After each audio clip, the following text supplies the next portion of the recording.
Ito yung harap sa may ibaba, yung sinimiento dati, yan. Yan yung first floor, yarina. Pagkatapos aakyat diyan sa second floor. Ito na yung second floor, second 4 more unit yan. Yan, dito sa kabila. Ito naman pagka umakyat ka dyan sa bakal, papunta na yan ng rooftop. Yan, pag umakyat ka, ayan, umakyat na sa rooftop. Kasi kailangan ng rooftop para lagyan ng tatayuan ng bodega. Ayan yung tangke ng tubig, madadaanan. Diyan lang yan sa second floor yan ng tangke ng tubig.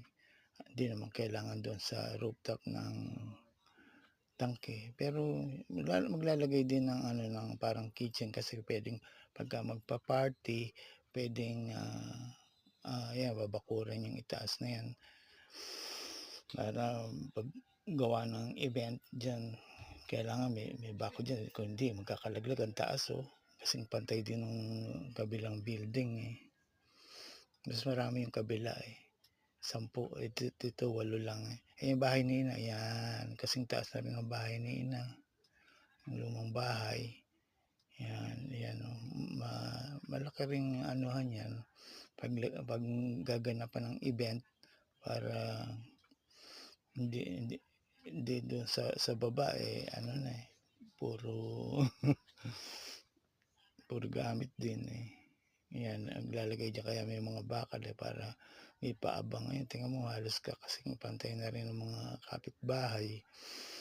Yan, yung kabila ng kapitbahay, ikot-ikot. Kasing pantay ng mga mangga, mataas pa halos sa mangga. Ayan manggahan yan yan yung mga yan yung pag nilagyan ng kusina, siyempre lalagyan ng kusina para may mga lababo pagka magpaparte yung bubong ng bahay ni Ina kasing pantay na.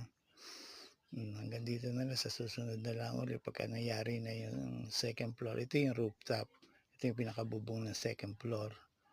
Ayan, sige, bye bye, ingat, salamat, bye.